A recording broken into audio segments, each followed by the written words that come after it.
there is a website called Harrow. And what that means is help a reporter out. So basically, reporters or people writing stories who want expert opinions will post on there and say, hey, I'm looking for a person to comment or make a, give me a soundbite or give me a quote or something that I can use for an article or something that they're doing. So I thought I would make a video as my, I don't know if it's an application or, anyway, basically someone's looking for a life coach and to have some commentary on typical holiday stresses. So here we go. Number 1, gathering with family who does not get along. It's a completely normal situation, right? Like, not everyone gets along, and it's always like, yeah, you want to have this idealistic, exceptionally happy and wonderful holiday experience, and it can feel not so good when you know that there's like a conflict in the family or whatever.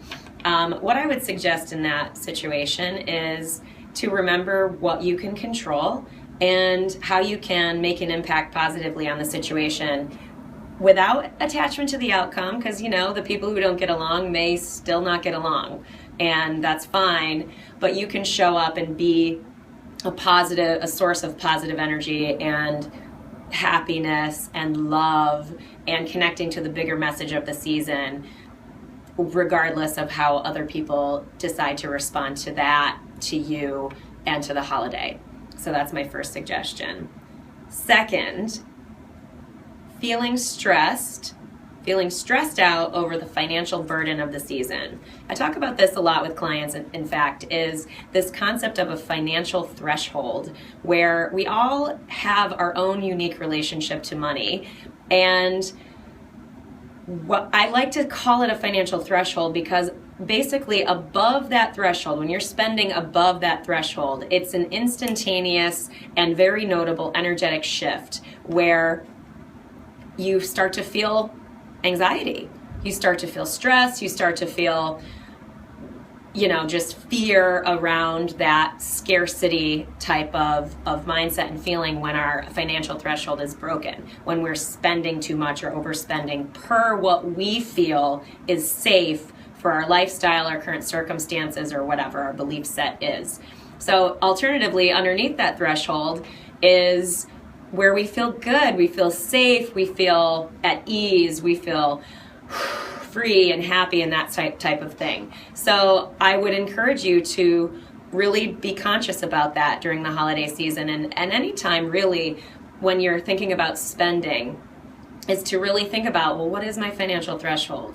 What is it that I feel like I can spend on gifts this season or on whatever your family does for your special holiday thing. Look at how much, because basically if you spend below your threshold and you keep yourself in that positive ease, in that energetically free state, that is far more of a positive contribution to your holiday and your family and your memories that you're making together than any physical gift could ever be. So there's that. Okay. Number 3, the overwhelming feeling of creating the perfect holiday for your family.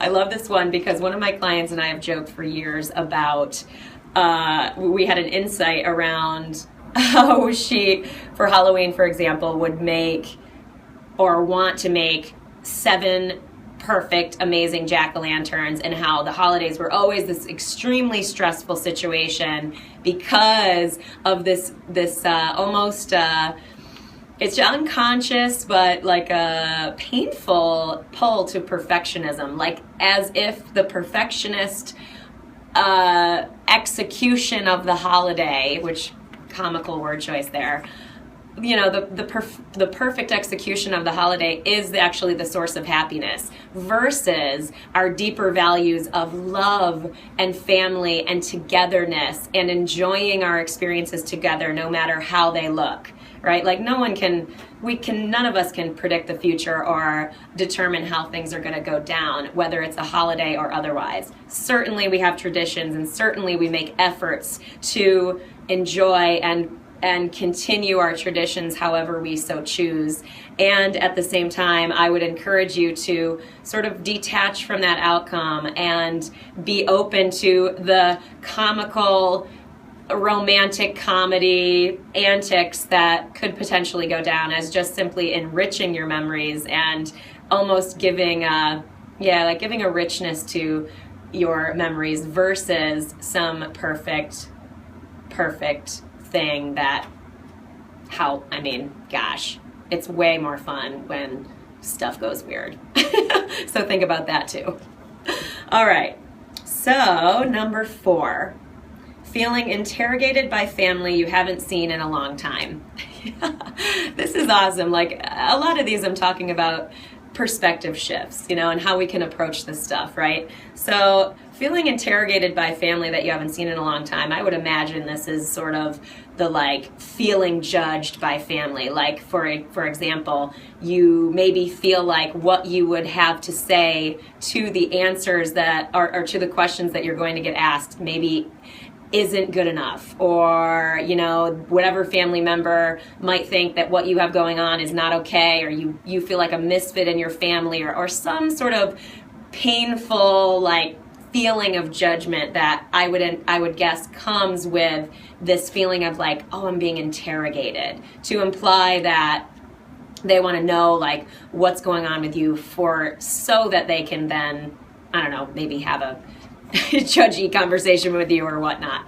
So anyway, what I would say to that is I would remember that it's actually excellent that your family, even if it's in sort of an interrogating nature, or just any loved one in your life, when they ask about your life and ask about you and ask after you, that they love you, that they truly, really almost we can connect to an appreciation and love, seeing our family members as love, seeing their questions, seeing their asking after us as love, as opposed to going, oh God, I have to have the right answer, or oh God, I'm not good enough, oh God, I'm not doing what they think I should be doing in my life, or oh, I don't have X, Y, Z, A, B, C, so I don't want to talk about that makes me feel pain, whatever. I would more connect to, it's really great when people that love us enough to ask about our lives and have an interest and take an interest, an active one. So that's what I would say to that. All right, last thing is remembering a painful experience that may have happened around the holidays, say like a death in the family or something else significantly traumatic or whatnot. This is tough, right? Gosh, tough feelings are just tough. I know that sounds completely elementary, but really, if you've had a painful experience at any point in your life, in the holidays or otherwise, anytime we have to remember that, or not have to, but anytime we do remember that and we touch those painful feelings, then that's just hard, and I don't know, I would wonder if this something like this did happen in your family, I would encourage you to share how you're feeling with those that you love, with your family members, to really not keep it in, but rather to express it, because there's no bigger gift sometimes in life truly than to be